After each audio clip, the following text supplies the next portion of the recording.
Assalamualaikum warahmatullahi wabarakatuh.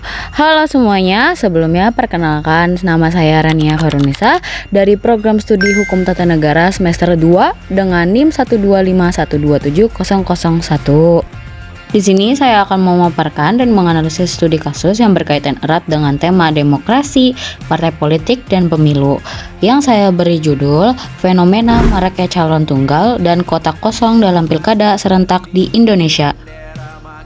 Kota kosong menang di dua daerah di Pilkada Provinsi Kepulauan Bangka Belitung, yakni di Pilwalkot Pangkal Pinang dan Pilkada Kabupaten Bangka. Sebenarnya apa sih yang terjadi dalam sistem pemilu kita?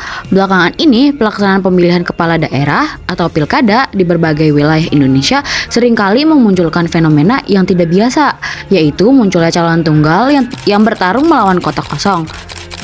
Peristiwa ini terjadi ketika partai-partai politik di suatu daerah melakukan koalisi besar-besaran untuk memborong seluruh dukungan bagi satu pasangan calon saja, sehingga menutup ruang bagi munculnya kandidat alternatif lain. Akibatnya, pada hari pemungutan suara, masyarakat tidak diberikan pilihan pemimpin yang kompetitif dan hanya dihadapkan pada satu pasangan calon saja atau kotak kosong.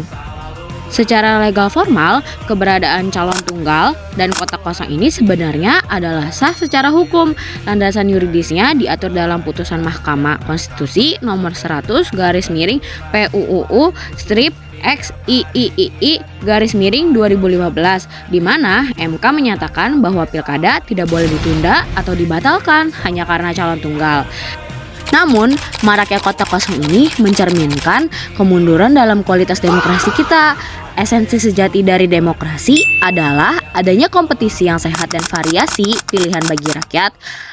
Melihat dari masalah tersebut, ada beberapa solusi, di antara lainnya adalah: pertama, perbaikan regulasi.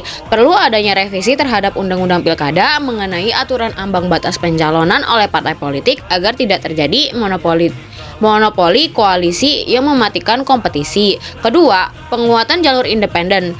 Pemerintah dan KPU harus mempermudah persyaratan administratif bagi calon perseorangan atau independen, sehingga ketika partai politik gagal menyajikan kader terbaik, rakyat tetap memiliki pilihan alternatif yang lahir langsung dari aspirasi masyarakat. Fenomena borong partai ini menjadi bukti nyata dari mandeknya fungsi partai politik sebagai sarana kaderisasi internal. Parpol cenderung bersikap pragmatis demi mengamankan kemenangan instan daripada memunculkan kader-kader terbaiknya. Ketika partai politik memonopoli tiket pencalonan, hak rakyat mendapatkan pemimpin alternatif yang berkualitas menjadi terabaikan. Yang saya dapatkan dari pendalaman kasus ini adalah menjaga konstitusi dan demokrasi bukan sekedar formalitas datang ke TPS.